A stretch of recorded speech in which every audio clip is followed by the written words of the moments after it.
ओम शांति। आज का प्रातः क्लास है 15 मार्च 1963। रिकॉर्ड चला है तू प्यार का सागर है।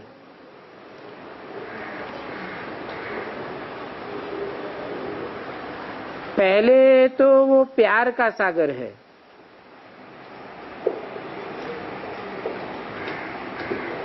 या ज्ञान का सागर है।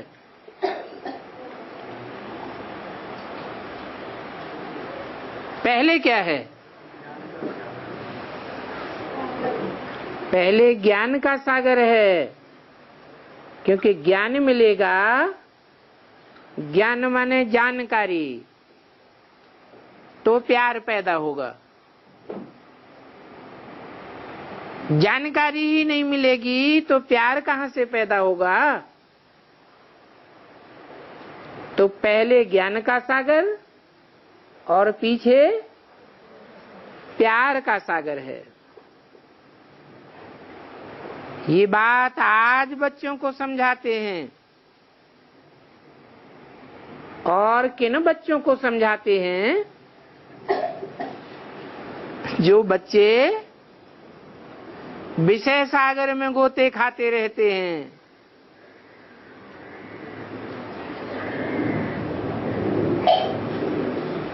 क्षीर सागर को भूल जाते हैं। खीर खंड होना ही भूल जाते हैं।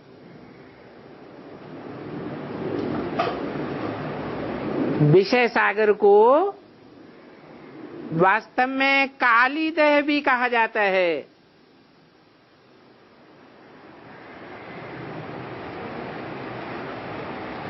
ये बातें भागवत में हैं।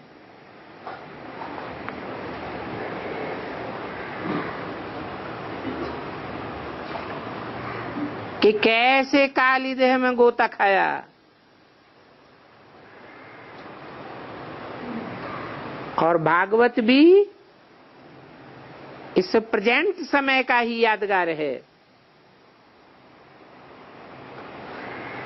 शास्त्र है ना,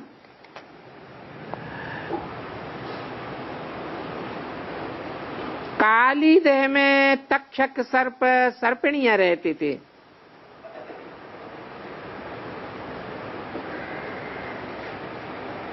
उन तक्षक सर्प और सर्पिणियां का तो जरूर बड़ा गांव होगा।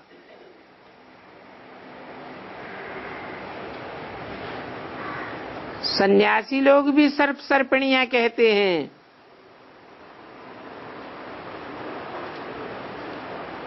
स्त्री को सर्पिणी, तो खुद को सर्प समझते होंगे। तो ये सर्प सर्पिणियां काली देह में रहते हैं। और ये एक की बात नहीं है, ये तो बेहद की बात है। ये विषय सागर है जिससे पार होना है। विषय सागर को ही पतित सागर कहेंगे। अपन तो अब संगम पर हैं।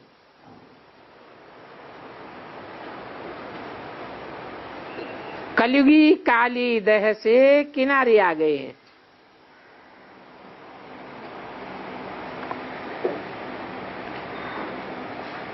अब हम न कलयुग में हैं और न सतयुग में हैं। हम तो संगम युग पर हैं। क्योंकि काली देह का किनारा अब हमने छोड़ दिया है।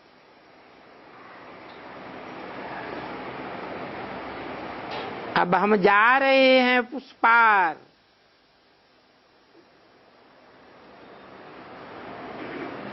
इतना जरूर है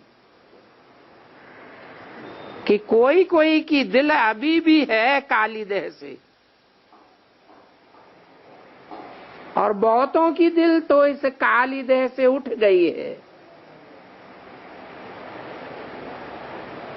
तो जिनकी दिल उठ गई है वो सदैव अपने स्वर्ग को ही याद करते हैं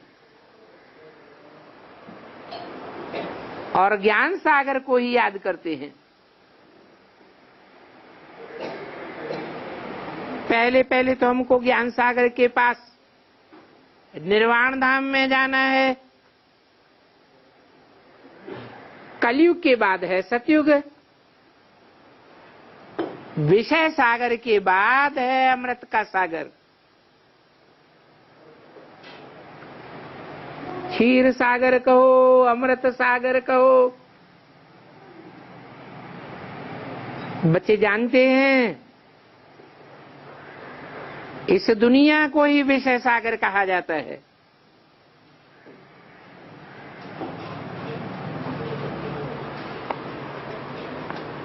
विष्टा के कीड़े कहे जाते हैं।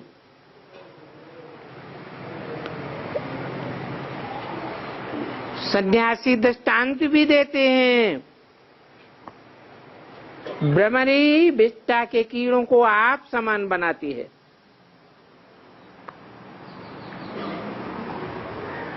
वास्तव में भ्रमरी की बात नहीं है,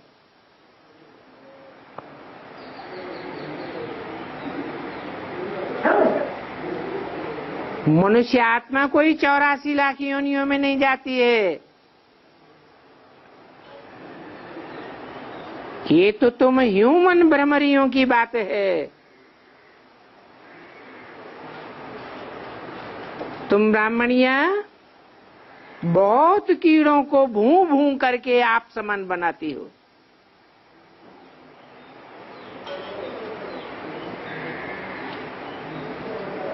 तो जिनको आप समान बनाने में लगी रहती हो उनमें कोई तो कीड़े ऐसे हैं जो सड़ ही जाते हैं और कोई के ज्ञान योग के पंख आ जाते हैं तो उड़ने भी लग पड़ते हैं।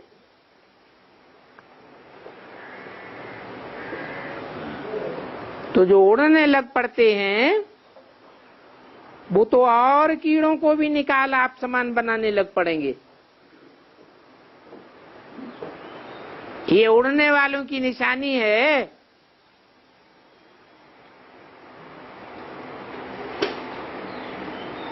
अभी ब्राह्मण नाम ठीक है,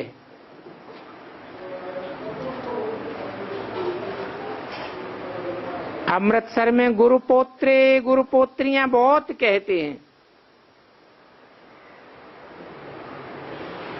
वास्तव में गुरु पोत्रे नहीं, सदगुरु पोत्रे पोत्रियां हैं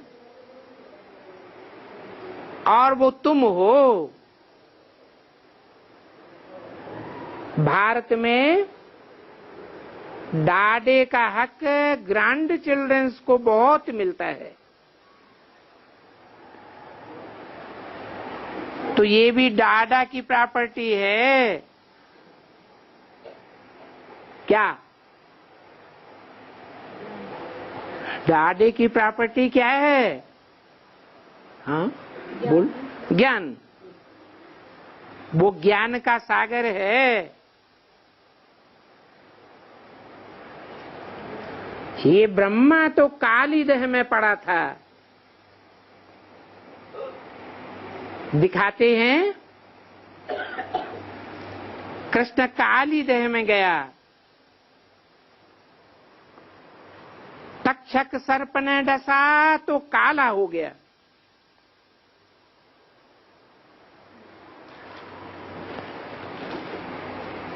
अभी बरोबर कृष्ण की आत्मा काली देह में है।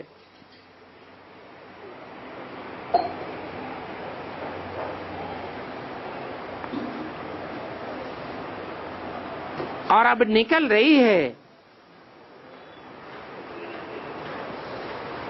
और सिर्फ एक कृष्ण की आत्मा काली देह में नहीं है, सभी काली देह में हैं। क्योंकि हैं तो सभी देवी देवता धर्म के। फिर बाप आए इन कीड़ों को निकालते हैं। तुम जानते हो हम कितने सनाथ थे, गोल्डन एज में थे, अभी अनाथ बन पड़े। भारत सनाथ था, अब देखो कैसे अनाथ बन पड़े हैं। ऐसे तो अनाथ बन पड़े हैं जो 3 पैर पृथ्वी के भी नहीं मिलते हैं।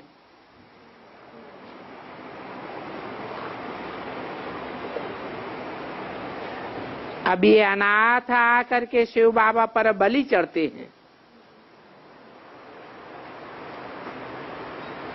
बलि चढ़ते हैं तो सनाथ बन जाते हैं,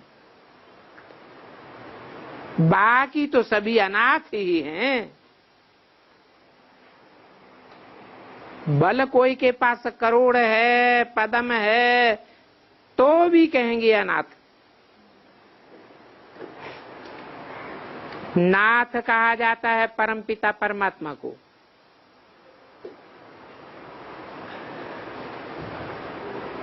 परंतु उनको तो जानते ही नहीं है, नहीं जानते हैं तो अनाथ हुए। कहते हैं काली देह में आकर के नाग को नाथ लिया।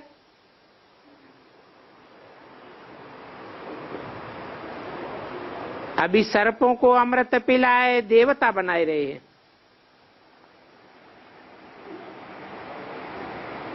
तो इस समय सारी दुनिया काली देह में पड़ी हुई है।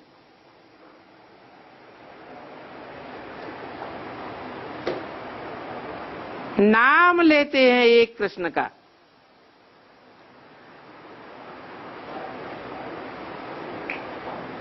जरूर पहले पत्ते का ही नाम लेंगे।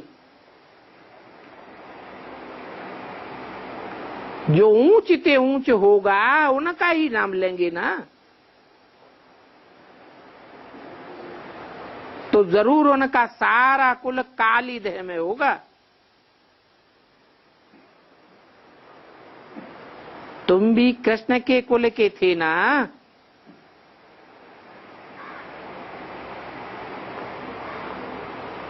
अब बाबा ने ज्ञान अमृत का कलश तुम माताओं को दिया है।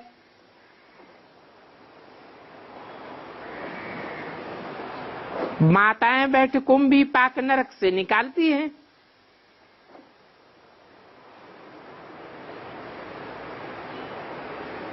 तो काली दह अथवा कुंभी पाक नरक एक ही बात है। जैसे कीड़े को गंध से निकालो, साफ सुथरे स्थान पर धूप में रख दो, तो फिर बिल बिलाई के गंध में जाकर गिरता है। वैसे यहां भी बहुत हैं जिनको गंध से निकालो फिर भी जाकर के गंध में कूद पड़ते हैं। नरक का कुंड बहुत याद आता है। इसलिए बाबा कहते हैं इस नरक के कुंड को याद मत करो, ये नरक का द्वार है। वो सन्यासी कहते हैं स्त्री नरक का द्वार है, क्योंकि वैश्याएं आदि दुकान निकाल करके बैठ जाती हैं। पुरुष तो दुकान निकाल कर नहीं बैठते हैं। परंतु अभी स्त्रियों को भी खराब करने वाले तो ये सर्प ही हैं। उनको वैश्या बनाने वाले ये सर्प ही हैं। अपनी मनोकामना पूरी करने के लिए जाते हैं। अब बताओ स्त्रियों की इतनी ग्लानि क्यों है? क्योंकि वैश्यालय स्त्रियों का ही होता है। आलय घर को कहा जाता है। वैश्यालय, वैश्या का घर होता है ना। अभी बाप शिवालय में ले जाते हैं, वो शिव बाबा का घर है। परमधाम भी शिव बाबा का घर है, स्वर्ग भी बाप का घर है।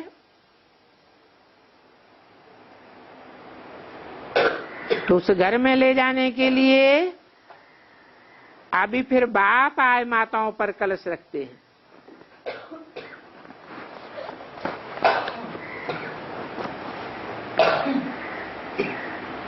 कलश रखते हैं, तब बाबा कहते हैं कि इन गणिकाओं का भी उद्धार करना है। 15-3-63 की वाणी का दूसरा पेज।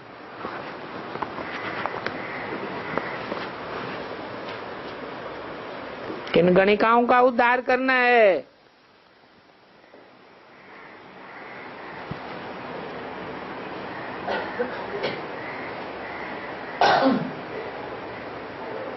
उन्हीं गणिकाओं का उद्धार करना है जिनको बाप ज्ञानामृत पिलाते, फिर प्रभाव में आ जाती हैं। इसमें तो ताकत चाहिए। इस समय पूरा वैश्यालय है।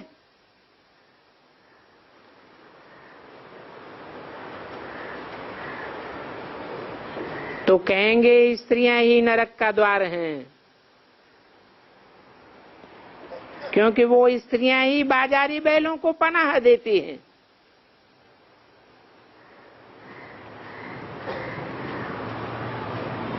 इसलिए सारी दुनिया कुंभी पाक नरक है। इसका नाम ही है कलयुग। तो सिर्फ भारत ही नहीं, सारी दुनिया कुंभी पाक नरक में पड़ी हुई है। विषय सागर में गोते खाते रहते हैं।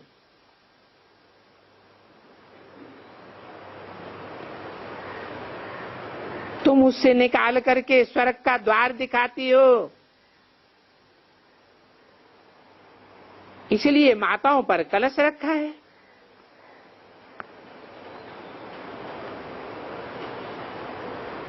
तो तुम माताओं को पहले किनका ख्याल रखना चाहिए है? सर्पों का ख्याल रखना चाहिए, उन बाजारी बैलों का ख्याल रखना चाहिए, या अपनी हमजिन्स का ख्याल रखना चाहिए?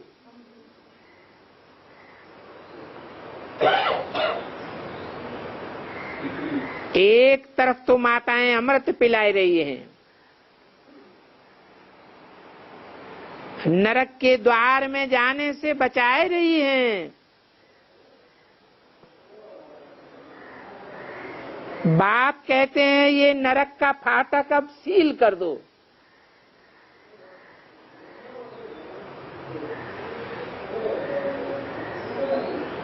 फिर देखो, इस काली देह में तो सील खोलने के लिए भी मारते हैं।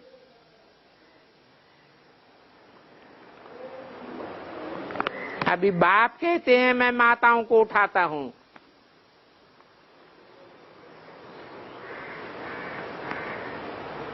संख्या भी जास्ती किनकी है? कन्याओं की है, कुमारों की है, अधर कुमारों की है, या माताओं की है?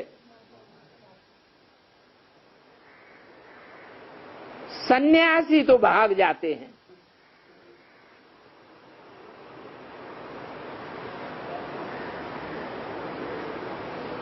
बाप फिर देखो कैसी कमाल करते हैं।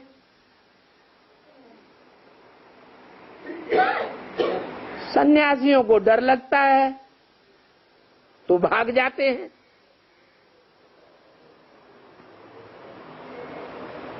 बाप तो डरते नहीं।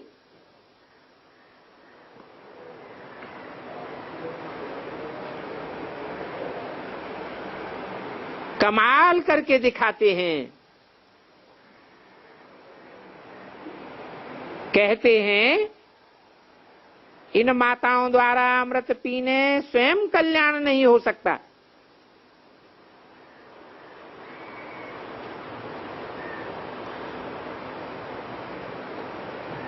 माताएं ही नरक का द्वार बंद करने और स्वर्ग का द्वार खोलने के निमित्त बनती हैं।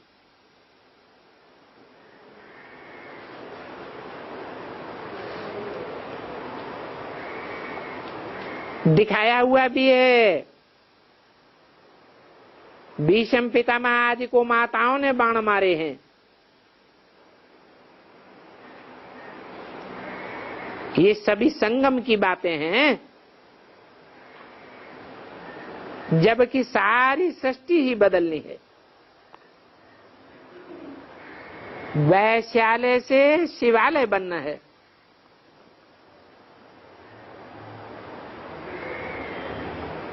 और स्वर्ग की स्थापना करने वाला तो एक ही शिव बाबा है। स्थापना करने वाला कोई भी मनुष्य, ब्रह्मा विष्णु शंकर, इनको भी क्रिएटर नहीं कहेंगे।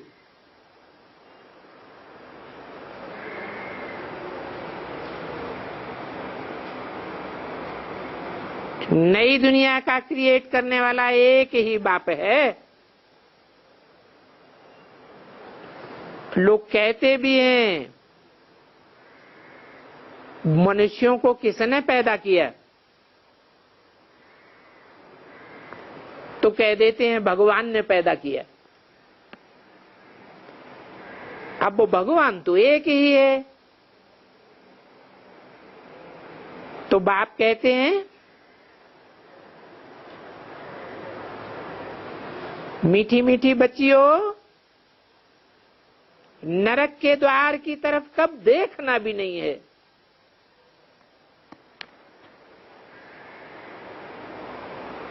जिससे लगाव लग जाए, अटैचमेंट हो जाए,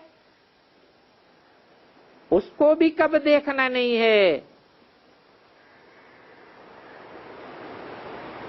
कोई बच्चों को मनसा संकल्प भी आते हैं नरक का द्वार देखने का, तो इसको काम का नशा कहा जाता है। इसलिए कहते हैं द्रौपदी ने कहा मुझे दुर्योधन नगन करते हैं।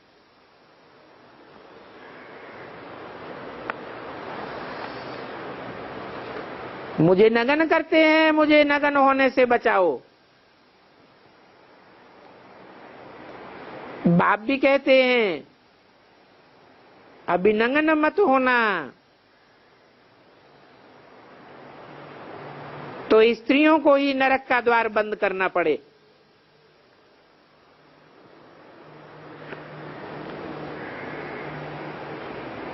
ये भीष्म पितामह, ये पांडवों के रूप में बैठे पुरुष,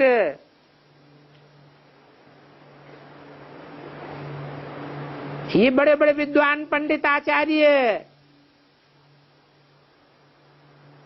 ये कोई भी सहयोग नहीं करेंगे।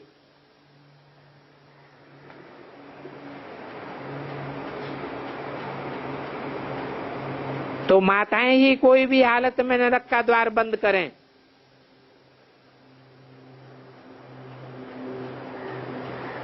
द्रौपदी ने कहा दुर्योधन मेरा द्वार खोलता है,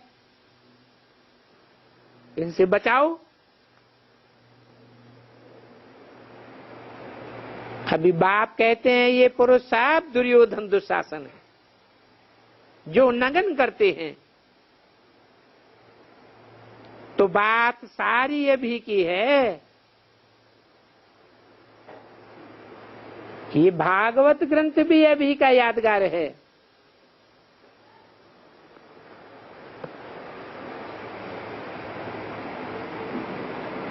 पहले होती है गीता। गीता ज्ञान सुनाते हैं तो फिर बात खड़ी होती है, भागवत रची जाती है। फिर जब बात खड़ी होती है तो क्रोध आता है,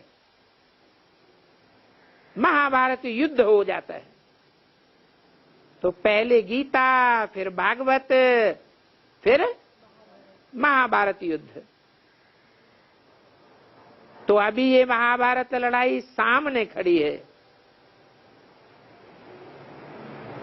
कि कुंभीपाक नरक भी कलयुग को कहा जाता है, जहां बिख बहुत याद आता है। तो पूछते रहते हैं स्वर्ग में ये बिख मिलेगा? तुम कहती हो वहां तो बिख की बात ही नहीं, नाम ही है स्वर्ग, स्व आत्मा को कहा जाता है। ग माने गया, कहां गया? आत्मिक स्थिति में गया। तो आत्मिक स्थिति में रहने में ही स्वर्ग है। देह भान में आते हैं तो देह की कर्मेंद्रियां याद आती हैं।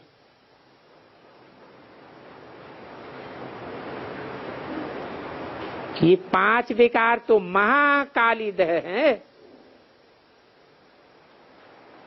ये 5 विकार काली देह में ही रहते हैं। उनमें भी पहले है अशुद्ध अहंकार। ये सभी संगम युग की बातें हैं।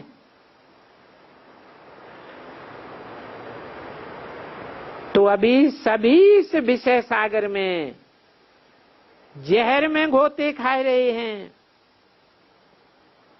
ये सन्यासी भी तो बिख से ही पैदा होते हैं, जिनकी पैदाइश ही बिख से है, तो जरूर पतित ठहरे। परंतु कभी भी अपन को पतित समझते नहीं हैं। समझते हैं हम पावन हैं, हमने गृहस्थी को छोड़ा है, घर बार छोड़ा है। ये गृहस्थी ही गृहस्थी है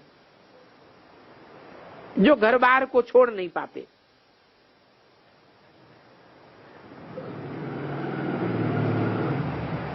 सन्यासी भी समझते हैं अभी हमारा शरीर तो अपवित्र है, परंतु कहते हैं आत्मा तो निर्लेप है।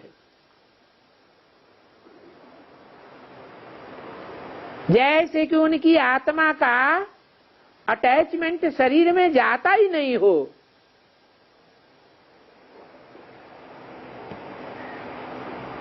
तो कहते हैं हम आत्मा को गंगा में साफ करते हैं।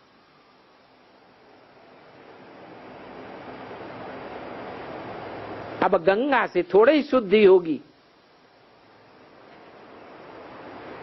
पानी की गंगा से शरीर शुद्ध होगा या आत्मा शुद्ध होगी? और अभी तो ये सारी प्रकृति ही तमो प्रधान है।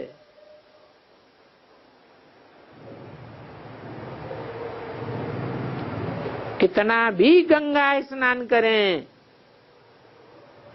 फिर भी आखिरी बिख से ही जन्म लेना पड़ेगा।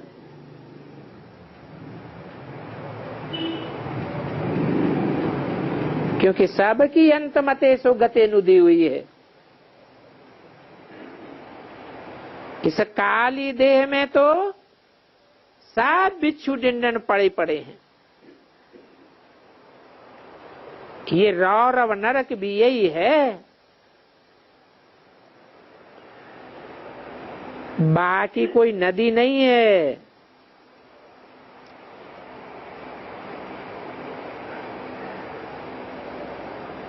इस विषय वैतरणी नदी में सभी मनुष्य बहुत तड़पते हैं,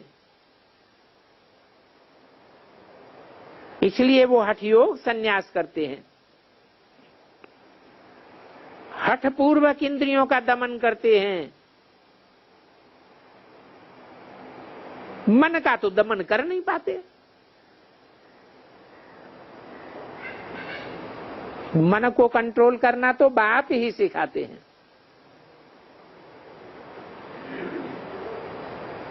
बाबा सिखलाते हैं राजयोग संन्यास। कृष्ण को भी अभी आकर के काली देह से निकाल राजयोग सिखला रहे हैं।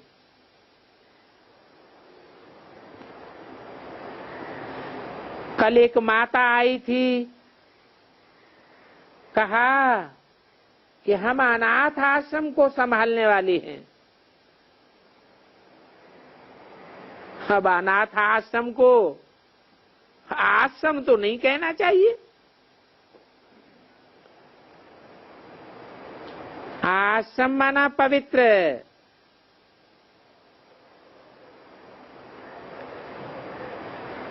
इसको तो अनाथालय कहेंगे।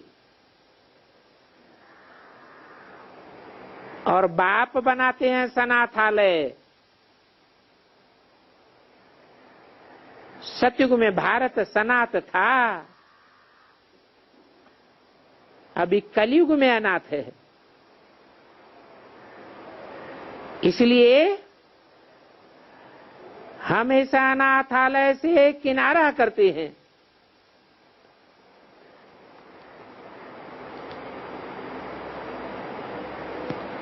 स्त्री को नरक का द्वार कहते हैं और उसमें जाते हैं पुरुष लोग। इसलिए सन्यासी तो जंगल में जाते हैं।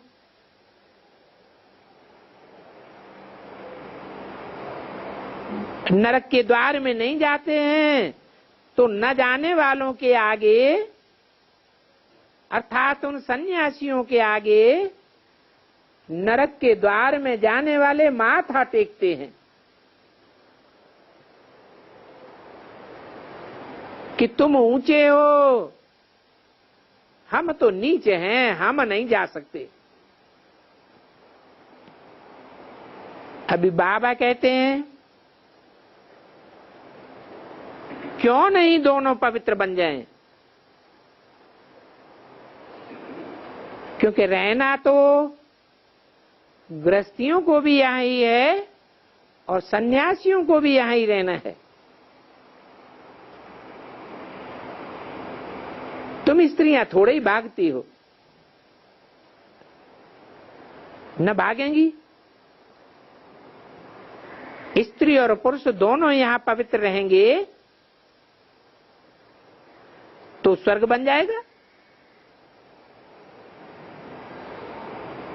फिर कोई कोई लिखते हैं बाबा हम तो नरक में गिर गए।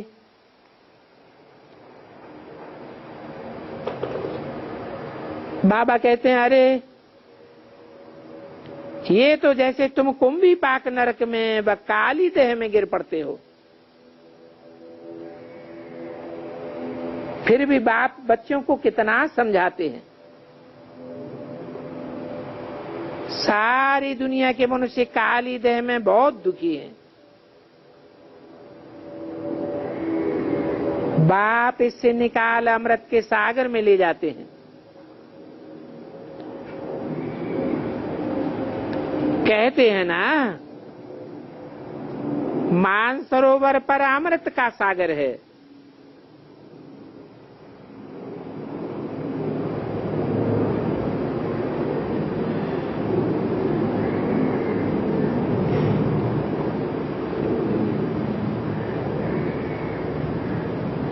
वास्तव में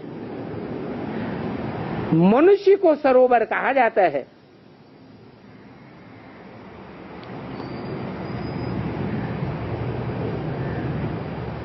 मननाथ मनुष्य कहा जाता है। मनन चिंतनशील है तो मनुष्य है। जानवरों का मनन चिंतन मंथन थोड़े चलता है।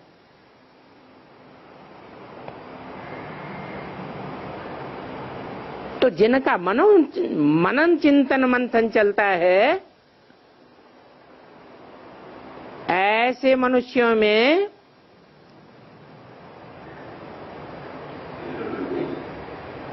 जो अव्वल नंबर है, उसकी यादगार में ज्ञान मानसरोवर नाम दिया है।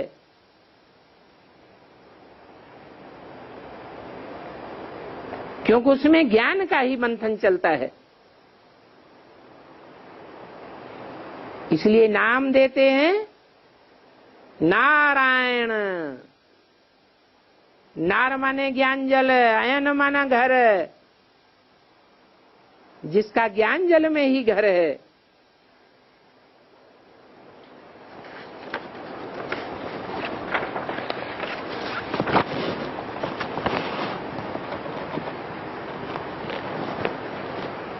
तो देखो, शास्त्रकारों ने शास्त्रों में न शंकर पार्वती को ऊंचे पहाड़ पर जाकर बिठाई दिए।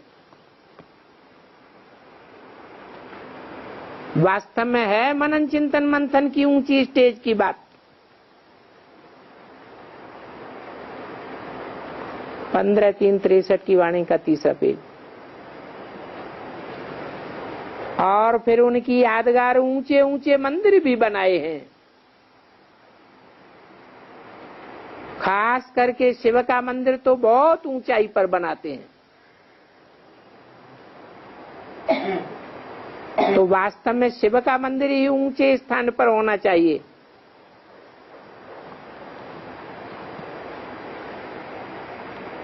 परंतु वहां जाएगा कौन? इसलिए आजकल शहरों में ही बनाए दिए हैं।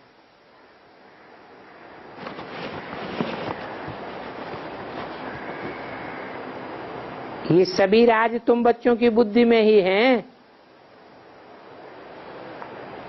परंतु कोई कोई को इन बातों की धारणा भी नहीं होती है, क्योंकि अभी भी नरक का द्वार याद आता रहता है।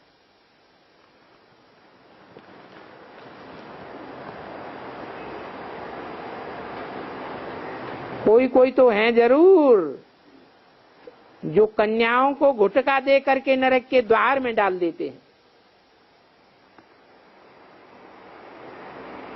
कन्या की शादी कराई, फाटक खुला, दुर्गति हुई, फिर बेचारी सभी को माथा टेकती रहती है। अभी तुम तो पवित्र कन्याएं बनी हो,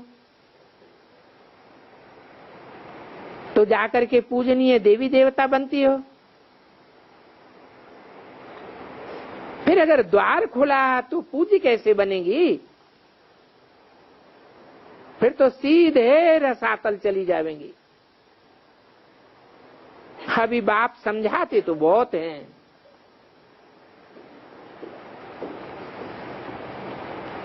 बाप की दिल होती है दिल्ली में व बॉम्बे में जाकर के डांस करूं।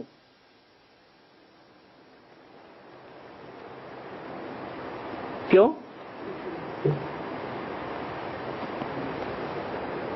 दिल्ली और बॉम्बे में ही क्यों?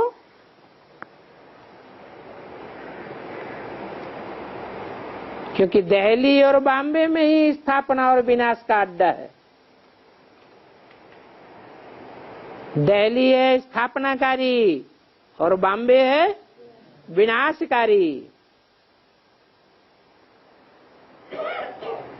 दोनों में ही कल्याण है, परंतु वहां ढेर की ढेर आफतें हैं।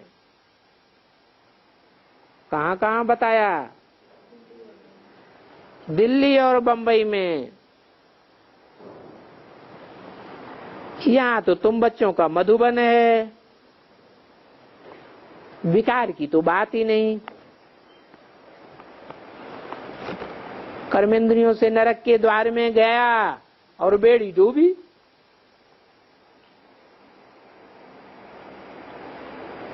सिंधी में एक पहाका भी है, फाटक में न घुसना।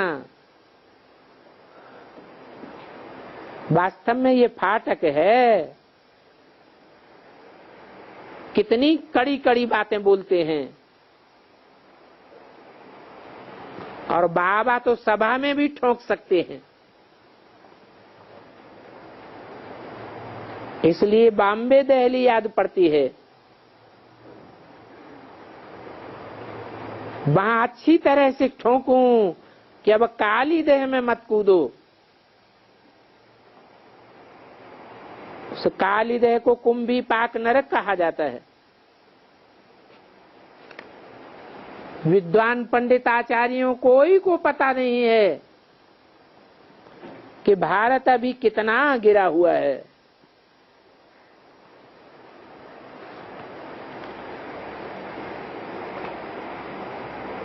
वो तो गुलछर्री उड़ाते हैं। बड़े बड़े महल मानियां बनाए बैठे हैं। अभी बाप इनको पकड़ने के लिए डायरेक्शन देते हैं, परंतु बच्चे समझते नहीं हैं।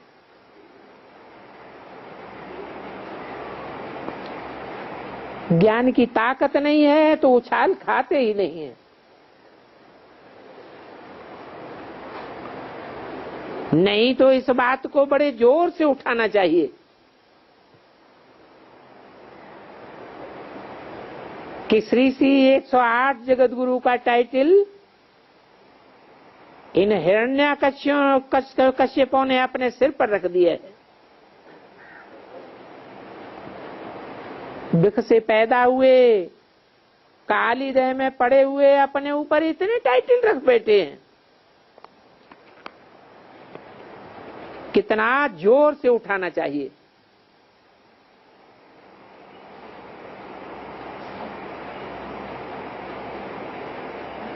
परंतु बच्चे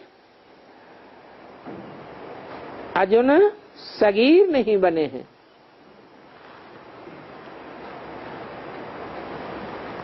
अभी तो माताओं को ये चैलेंज देनी है, परंतु इसमें निर्भयता बहुत चाहिए।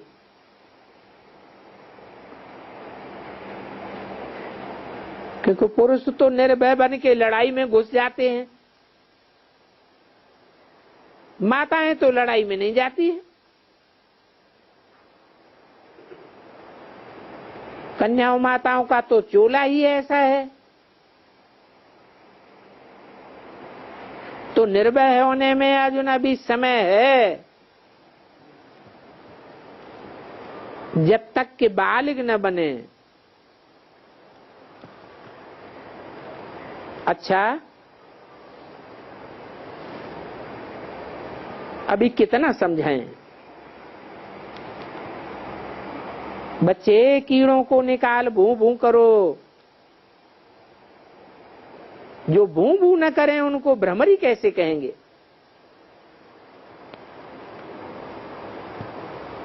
बाप कल्याणकारी आते हैं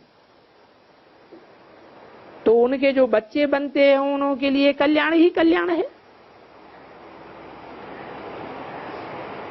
तुम बच्चे ही इतनी बड़ी सारी दुनिया में जीत की तरफ हो और तुम्हारी जीत में ही सुख है। हार में होता है दुख। जीत तुम्हारा जन्म सिद्ध अधिकार है। ये माया पर जीत पाना तेरी तकदीर में है।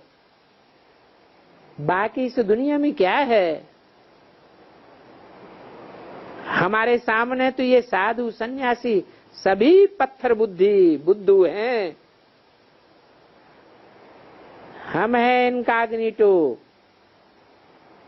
हम सभी को जान सकते हैं और हमको तो कोई मुश्किल ही जान सकेंगे, क्योंकि ये तुम्हारी गुप्त सेना है। ये माया पर जीत पाने वाली है। माया जीते जगत जीत गाया जाता है। तो तुम्हारी पौ 12 है, बाकी दुनिया की है दीनदानी।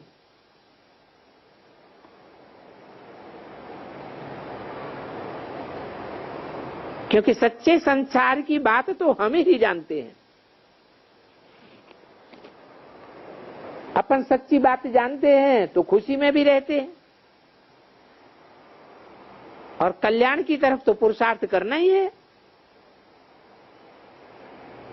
दूसरों का कल्याण करें तब कहें हम कल्याणकारी बाप के कल्याणकारी बच्चे हैं। उसमें भी सहजते सहज है शिव के चित्र को हाथ में उठाए समझाना।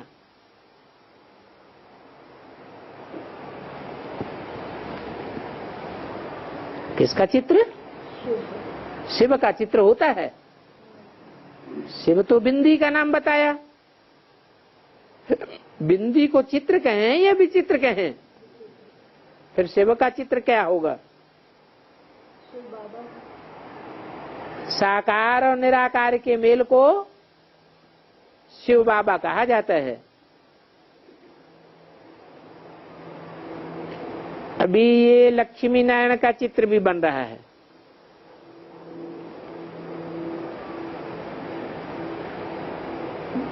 स्वर्ग में है लक्ष्मी नारायण का राज्य, और स्वर्ग की स्थापना करने वाला है परमपिता परमात्मा।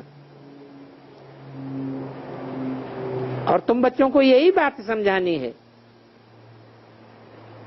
अच्छा, ओम शांति।